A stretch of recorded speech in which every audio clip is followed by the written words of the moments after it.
wò ìkànnì adẹ́rìn-pòṣónú bírò ẹ̀ bá ń bẹ níbìkan ẹ̀yìn ló tò sí 32 FM 94.9 àwàdà bàbá àwàdà.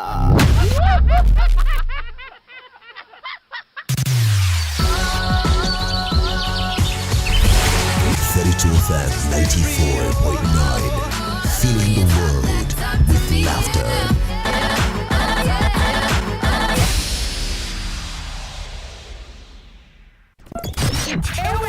My people, this na the station where they totori your body with betalicious gbedu with the boss brain. Gbedu with the boss brain. Best music. You're in the mix. The music. Best music. 32 FM 94.9. Now we dey fill the world with laughter.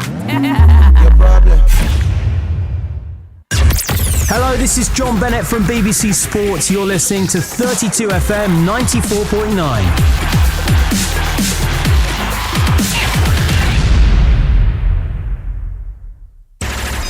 Best players in the world and their best plays. Magic again. Messi through 4. Brilliant! Threads it in. And there's the goal from Pedro. It's sports on 32 FM 94.9.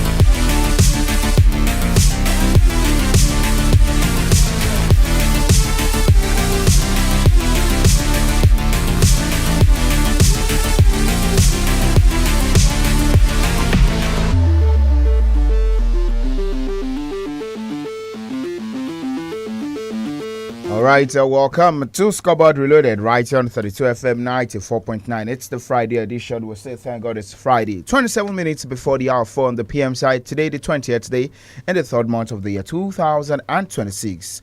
And of course, the countdown. Let's say 3 days to the Carabao Cup final between Arsenal Football Club and Manchester City. They are the Wembley Stadium. And both managers, of course, they've actually had their own fare of that conversation in the press conference earlier today with Mikel Arteta speaking about the fitness level of Martin Odegaard as well as Jurgen Timber. Those are players who similarly have missed the last 2 games for Arsenal Football Club. On the other hand, it's not a goalkeeping crisis, but for goalkeepers who have been in goal en route to the finals of this competition, 𝐃𝐈𝐒, the Spaniard, and James Trafford, the English international. There has been a big question as regards both teams. Who is going to start in goal? That's for both club sides. Remember that they've had first choice goalkeepers in that major European club competition. That's the English Premier League and the UEFA Champions League. In person of for Manchester City, it says Ginali Donnarumma, and for Arsenal, it is another Spaniard in David Raya. And of course, both goalkeepers, they have impressed so well this season. But you talk about this competition, which has had both goalkeepers, that's Donnarumma and Raya, out of the mix, having James Trafford and 𝐃𝐈𝐒 being the heroes for this club side. So Pep Guardiola says James Trafford, the English international, who was called up into the folds of the Lions of England once again, would be in goal for the finals. And the uncertainty has been there, or is still there, for Arsenal Football Club. Will 𝐃𝐈𝐒 be in goal? Remember, it was the hero in their quarter-final encounter against the Crystal Palace in that penalty kick when Arsenal won that 10 goals to 11. And then you say that it's probably going to be 𝐃𝐈𝐒 who would be in goal. The last time we saw 𝐃𝐈𝐒 in goal in the Carabao Cup finals was against Manchester City, and they lost to Manchester City. We know that also between himself and Mauricio Sarri in the finals with Caballero also there in goal. Well, of course, we have the weekend to talk about everything in which we set to expect. Manchester United set to play later tonight, but there has been a big conversation. This morning I had my own thoughts about it. Probably I'll get that for Peter and DOLAPO on the show this afternoon. The new development by FIFA wanting to have FIFA female coaches or female coaches in FIFA competitions. I know in men's competition we hardly see women's, or we don't see women coaches that's talking about women taking the limelight. We'll talk about men's football, but over the time we've seen men take charge of women's football. So that is about to change what FIFA is proposing. And then we talk about other developments there in the world of sports. We talk about the Lions of England, the 35-man squad list.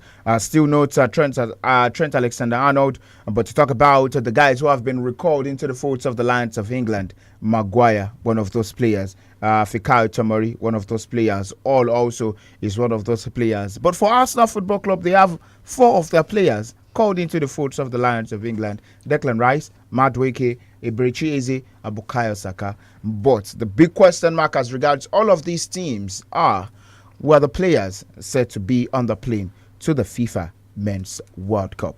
We have an update also from Iran, but first let's actually get the thoughts of Peter and DOLAPO on the show this afternoon as regards that the latest developments are from FIFA. Good afternoon, Peter.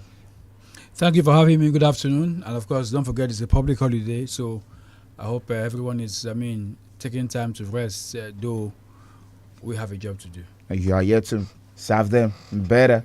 Good afternoon, DOLAPO. Good afternoon, SAMIES, and good afternoon to everyone who has joined us on the show. All right, let's start straight from that the FIFA competition and the FIFA developments as regards to the women's game. I saw this last night and I was like, okay, and this is probably a good development in which we can see women take charge of the women's game compared to what we've seen in recent years where men have been the dictators, mostly the dictators in a women's game when I talk about the touchline. You know, that word might be a little bit harsh on the men when you say dictator. But I get, what you're talking about. I said this a couple of years ago that I hope that we get to a point where women will take charge of women. Because I was jokingly saying that year that how many male club side have female coaches? I have not seen one in any of the top division in European football, even on the continent. So I was hoping that a day like this will come. And if FIFA is saying this is the way to go now, I think it speaks about how they want football to develop across genders.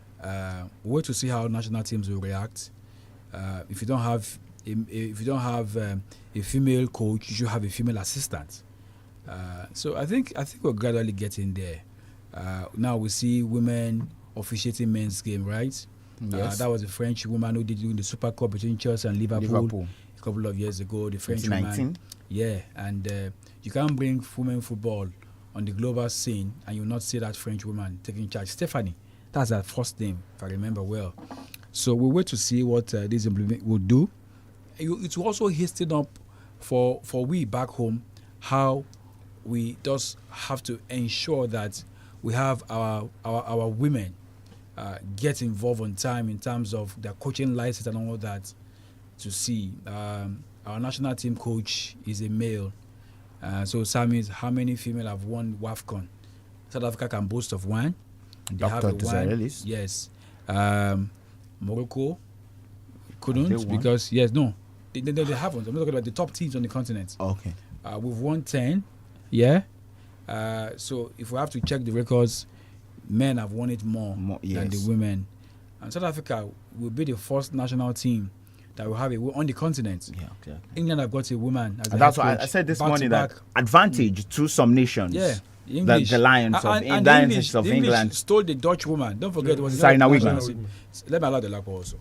Well, for me personally, I just look at this and I feel like it's probably a good development for women football because it would allow us see more coaches that are women. I just feel like this would make more national team or more football federation think of bringing more women into the sports because sometimes you watch the FIFA Women World Cup, you watch games that has to do with women, and you see men coaches, you see men stars, and I like the way FIFA had made it look like. They told them, is either the woman is your coach or the assistant coach. The first, because out of the two women that you must have, that is mandatory. Two must be on the bench. Yeah, two must be on the bench. So one of those two must be the coach or the assistant coach. So that would bring in more ladies, more women into the sports because we keep on seeing coaches, every time. Like young coaches in the world of football, we now have the likes of Xabi Alonso, Mikel Arteta, Liam Rosinio, Vincent's company, and a whole lot of young coaches like that, former footballers coming into coaches. But you really see that from the women football. Most of them are not even into the game anymore. When they retire, they just go away from the sport, and then you don't hear from them again. And the few ones you hear from them is probably on doing punditry duties on different media outlets. So it is rare to see women in the sports doing the coaching jobs and all of that. So I feel like this is one thing that would be very good for football generally, especially for women, because you give them more hope. These days, unlike before, you now see many women interested in sports, many women interested in the game of football. You see a lot of women talking about football. You go on social media, you see a lot of them talking about football. And I feel like if most of them go into coaching, even if you don't work out, if it does not work out for you on a professional level as a player, it can work out for you as a coach because you understand the game. And I think it will create a whole lot of opportunities, especially for women. So it will be good for national teams and football federations now to go into probably creating seminars or creating awareness for people, or giving women scholarship to go and learn about coaching, let them learn about the coaching badges and all of those things. So it would work well, especially for us here in Nigeria now, because there are a lot of women now interested in sports in this country, and most of them are just there. Probably some played football when they were younger and they were not able to get to the professional level. Give them the chance, give them scholarship, let them go into coaching. The Nigerian Women League should be one thing that you also use to promote them. Make it mandatory in the leagues as well, that at least you must have 2 coaches that are women in the league. So from there you can get women from the league into our national team, and with time, probably in the next 8 years, we'll start seeing plenty women coaches from Africa and from all over the world. Let me also add that maybe we should start looking at that point where women will be our FA chairman. I mean, it's making a good case for them, so that they will not feel how many of these female players, maybe someone like Mesa Akide, can, they might have their license, they might have their badges, but how many of them? I know she's based in the US now. So hopefully with this, in the next 5-10 years, we will see them at the top. Arsenal female, I've got a woman coach. Chelsea, I've got a woman coach. Then the WSL. So like you mentioned, SAMIES, in the morning and now, it's like this thing is in favor of a particular set of people or a particular set of FA. And that's the English FA. Get it right. Because if you have the top teams parading women as their head coaches, and the national team coach is also a woman, is a big advantage for them. At the moment, the present national team coach of the US was former Chelsea's head coach.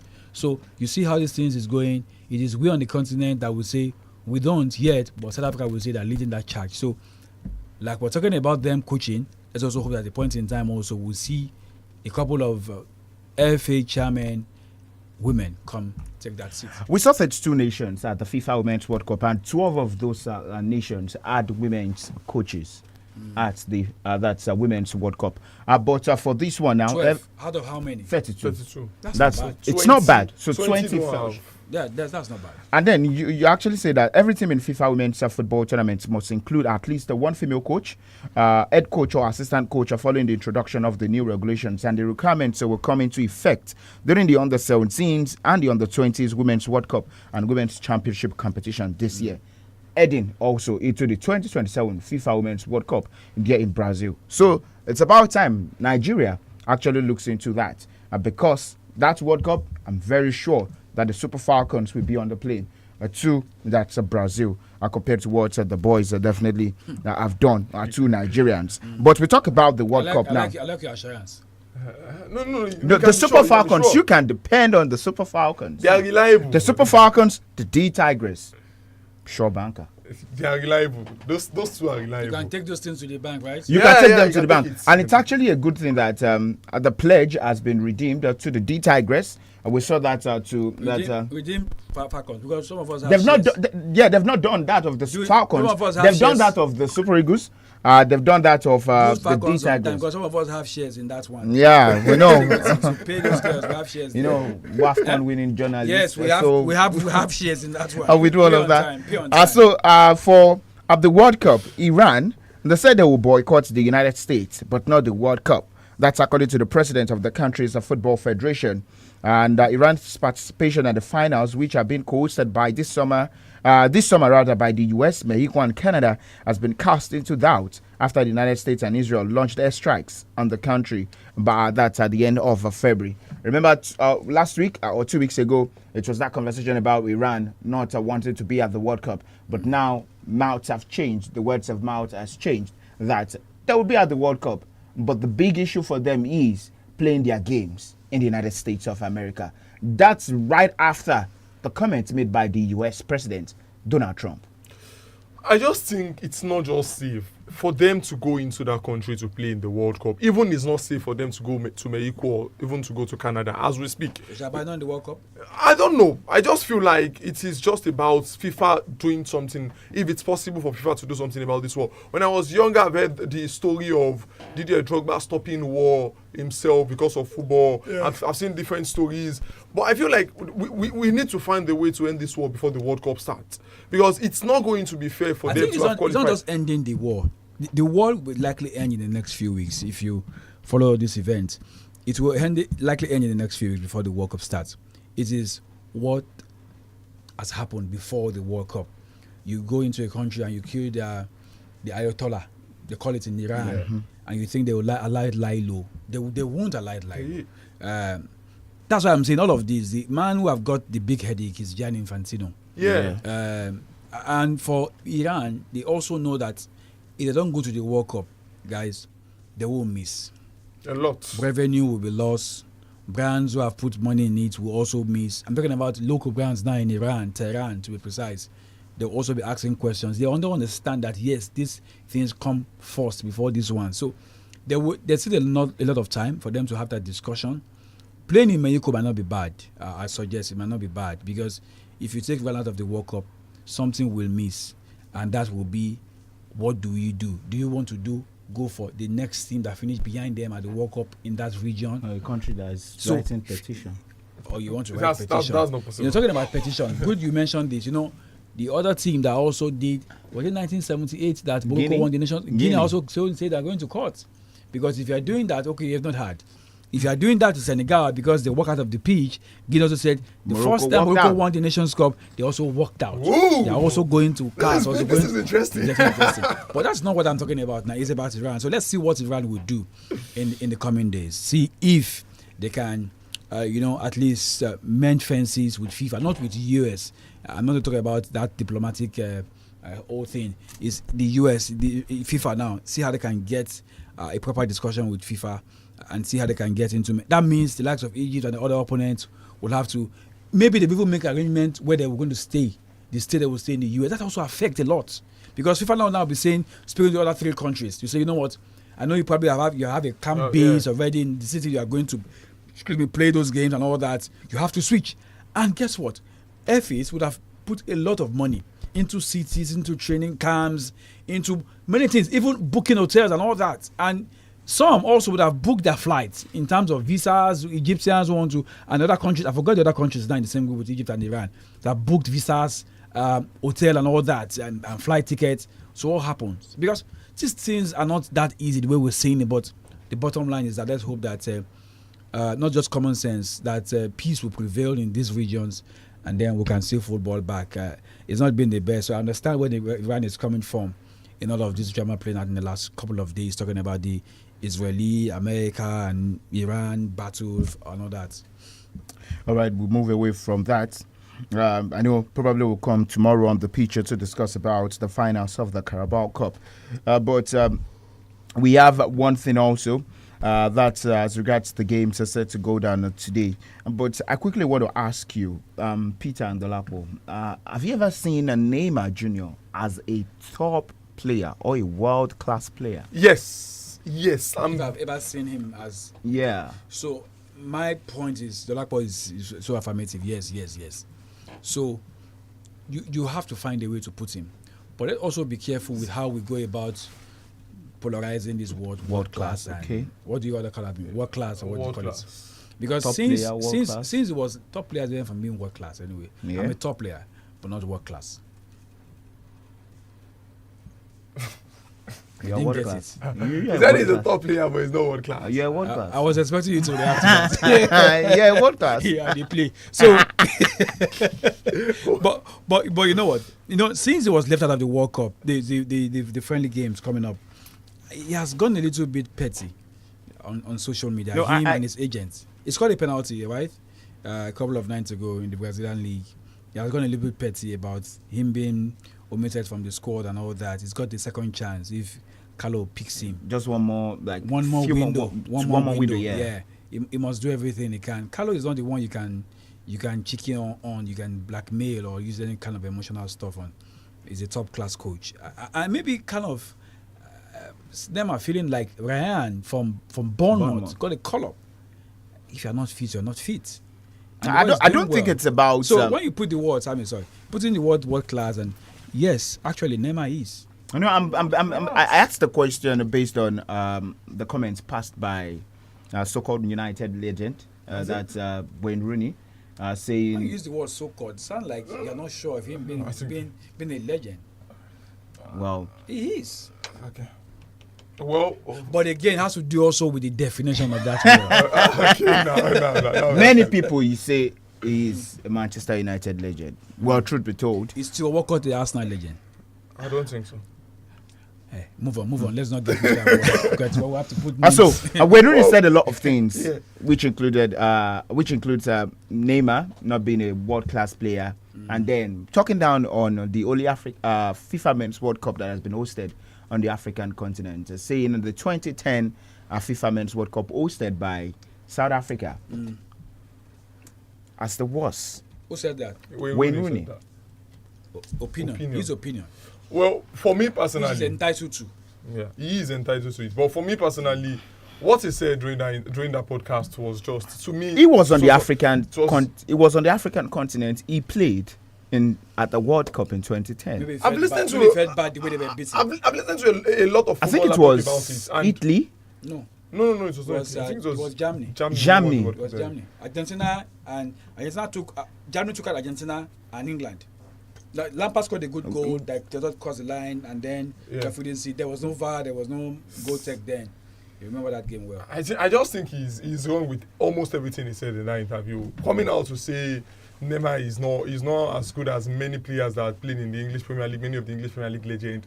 It's just something ridiculous. Okay. From an ex-player. When said that about Neymar. Yeah, that was like, are you joking? I'm not saying it anyway. Are you joking? He's trying to prove that he was better than Neymar as a footballer, and I'm trying to say he's not. I don't think he's even as good as the Neymar at Paris Saint-Germain. Not because there's a different Neymar at PSG and a different Neymar at Barcelona. I don't think he was at the level of the Neymar at PSG. Come to talk of the Neymar at Barcelona in 2015, 2014. He is not as good. I understand because Neymar didn't win the Ballon d'Or or something. But I just feel like he also never won. No, he also never won the Ballon d'Or. But I feel like Neymar was closer to the Ballon d'Or. Hello, good afternoon. Hello, good afternoon. Good morning from here. This is okay calling from Minnesota. Okay, you have the floor. Yeah, I just want to correct the Olumiwa, for calling, Rooney, so-called United legend. That is disrespected to Rooney. Because, I mean, even if you don't buy the idea, you can't just call somebody like that. He's a professional. You all know what's Rooney has achieved in the world of football. Apologies for that.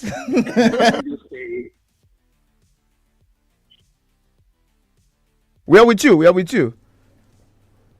So, if somebody come out now and say that, okay, Thierry, so-called legend of Arsenal, how will you feel? That is not supposed to be. You are a journalist. You need to be fair in your analysis. You need to be, not be biased with what you are saying so that people can, judge you based on your perspective. But by the time you are being biased, people will be saying you as, okay, yeah, maybe you are Arsenal fans. So you understand me? Muiwa, can I say something quickly? Muiwa, are you there? Yeah, I'm here. Okay, so there's the way these things work. That was why I used the word. That was why I asked SAMIES myself about is the way he sees Wayne Rooney. So it's about the way. That was why I asked him if Theo Walcott was, and they agreed that no, the Walker didn't get to that point. And so it's about how he sees this player. That was why I said this issue of calling people world class and top class and all of that is getting to the point where we have to define and tick the boxes of what a world class is. So these things are really, for me, subjective, Miwa. No, no. What I'm trying to say is this.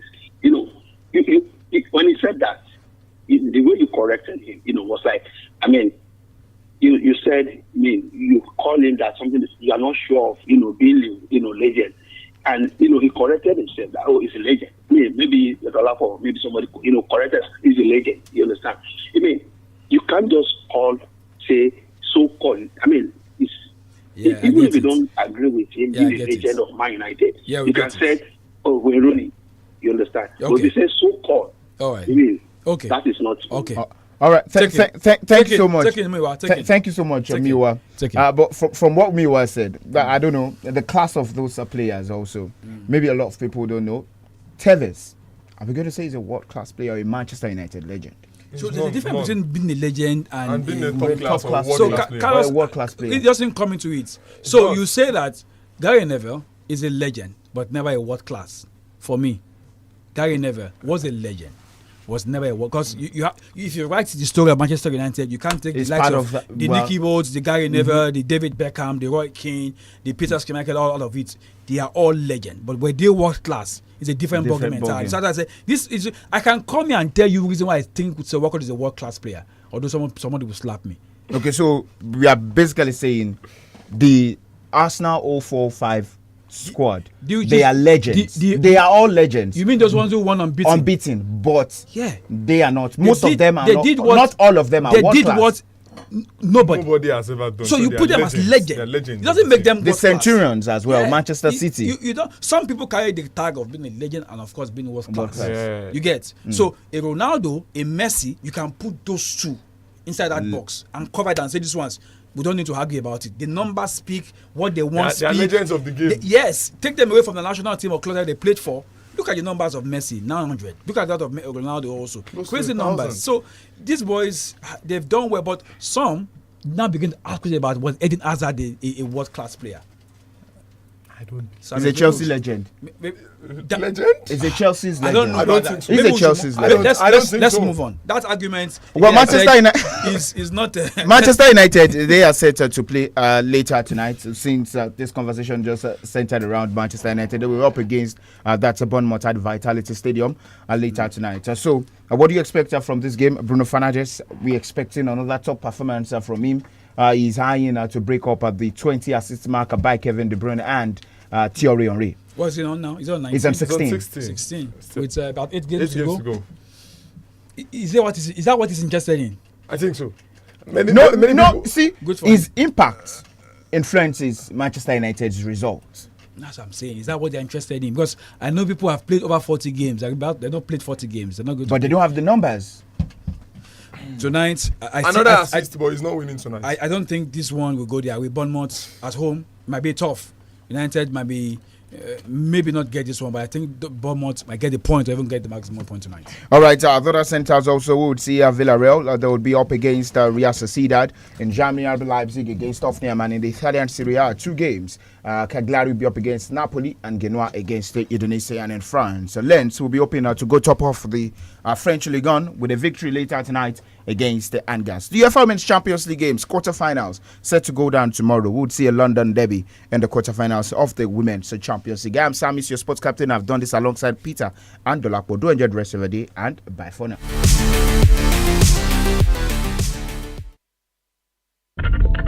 Heaven made a way. Ìkànnì Gave it a